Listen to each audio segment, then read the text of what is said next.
Today, this Sunday of the Passion, Palm Sunday, is a two-part drama. It testifies to the height of human nature and to the depths of human depravity. It moves us from the praise of God incarnate, Jesus Christ, to the torture and death of God incarnate, Jesus Christ. Throughout the drama, we begin to realize more deeply the astonishing nature of God. God, who loved the world so much that he gave his Son to the horror of crucifixion. Regardless of your background, you hear the gospel passion story as a tragedy. Whatever the betrayal, arrest, the trial, and the crucifixion of Jesus means to Christians, any person listening to this story today must agree that it is a tragedy. But we also find paradox. One of the effects the Passion has on us is to draw us into the story and to help us identify with the characters in this story.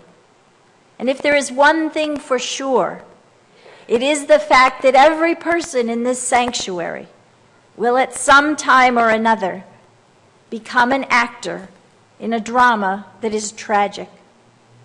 And in playing that part, you cannot help but identify with how Jesus felt. Very sad, very much alone, and very much in misery. When we find ourselves in situations of tragedy, we can't help but ask, where is God? We expect God to be with us when we gather for praise and prayer in this sanctuary, but we desperately want God to be with us during our times of tragedy. And that's the good news that we find in this tragic story, in this paradox for Palm Sunday. Where is God? God is with us in our human suffering, in our betrayal, in our disappointment, and in our trouble. In fact, there is no tragedy that we can encounter that God has not walked in before us, so he might be fully with us. Where is God? God is with us in places of darkness, in pain, and even on the cross. In fact, probably especially on the cross. It's a different definition of who God really is. A vision of God that becomes a great comfort as we move through the tragedies of our lives. If God is willing to go to the cross for us, then there is no place we will go where God will not be with us. There is no place so sad and so dark that God will not be there, right beside us. God does not give us an explanation for the tragedy, and God does not rescue us from the tragedy. God gives us something even better, God's presence in the tragedy. And what a great comfort it is to know that in those times of our greatest pain, in those moments of anguish and despair, God has been there, and God is there. William Sloane Coffin was a well-known Presbyterian preacher. His son died in a tragic car accident, and soon after he preached a sermon that became quite well known. It speaks to this question of God. And he said, when a person dies, there are many things that can be said, and at least one thing that should never be said. The night after my son Alex died, a woman came to my house bringing me quiches. She shook her head as I opened the door, and she said, I will never understand the will of God. Instantly, I swarmed all over her. I'll say you don't, lady. Do you think it was the will of God that Alex never fixed his windshield wiper, or that he was probably driving too fast down that road? Do you think it's God's will that there are no street lights on that street? Nothing infuriates me as the incapacity of intelligent people to get it into their heads that God doesn't go around with his finger on a trigger, his fist around knives, his hands on steering wheels. God is dead set against all unnatural deaths. The one thing that should never be said when someone dies is, "It is the will of God." My own consolation lies in knowing that when the waves closed over my son's sinking car, God's heart was the first one to break.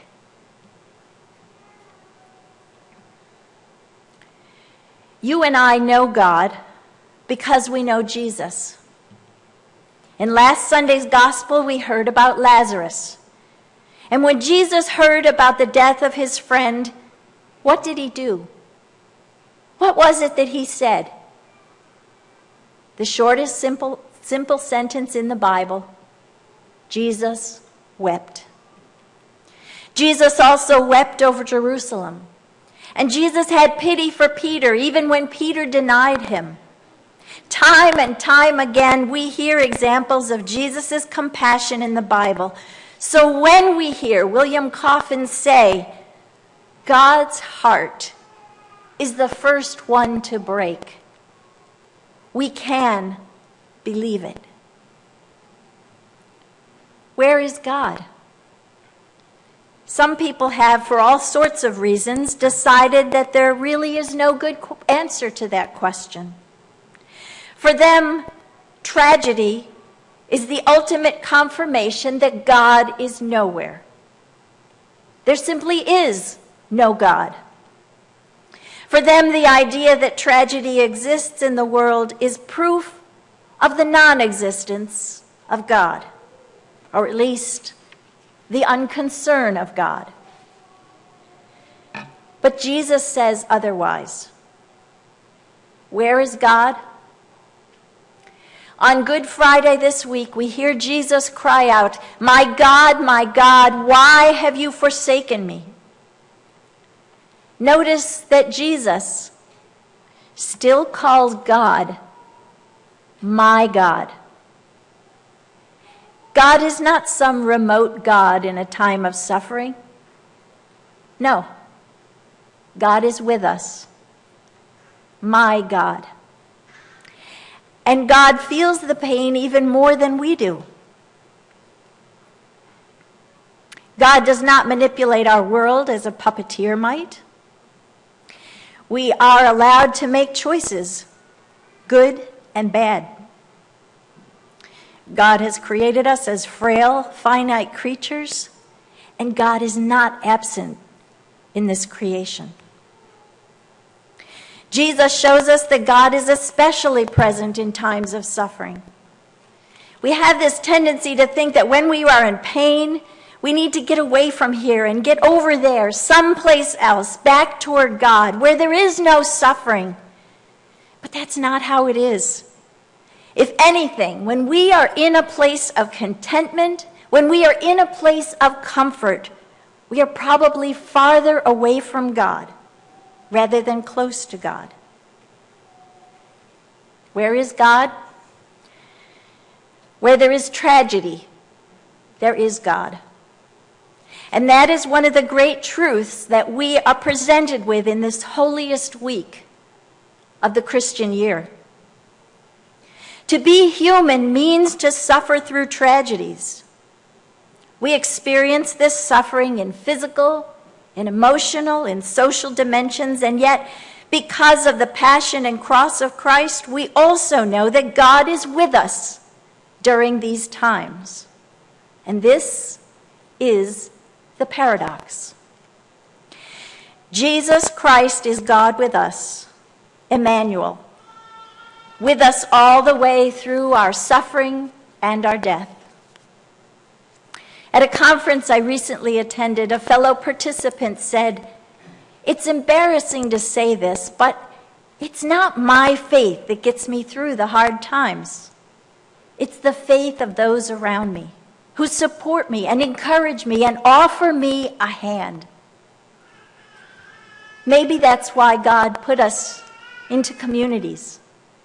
Communities of family, of friends, of neighbors.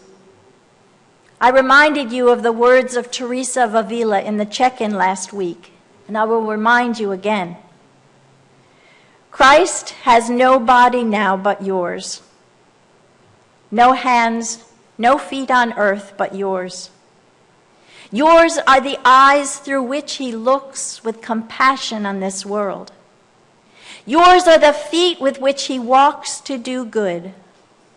Yours are the hands through which he blesses all the world. Yours are the hands. Yours are the feet. Yours are the eyes. You are Christ's body. Christ has no body now on earth but yours. I ask you to go out from this church this week and to be Christ in the world this week. Show people where God is. And I believe that in Kennett Square, in Chester County, in Pennsylvania, in the world, we can make a difference. Thanks be to God.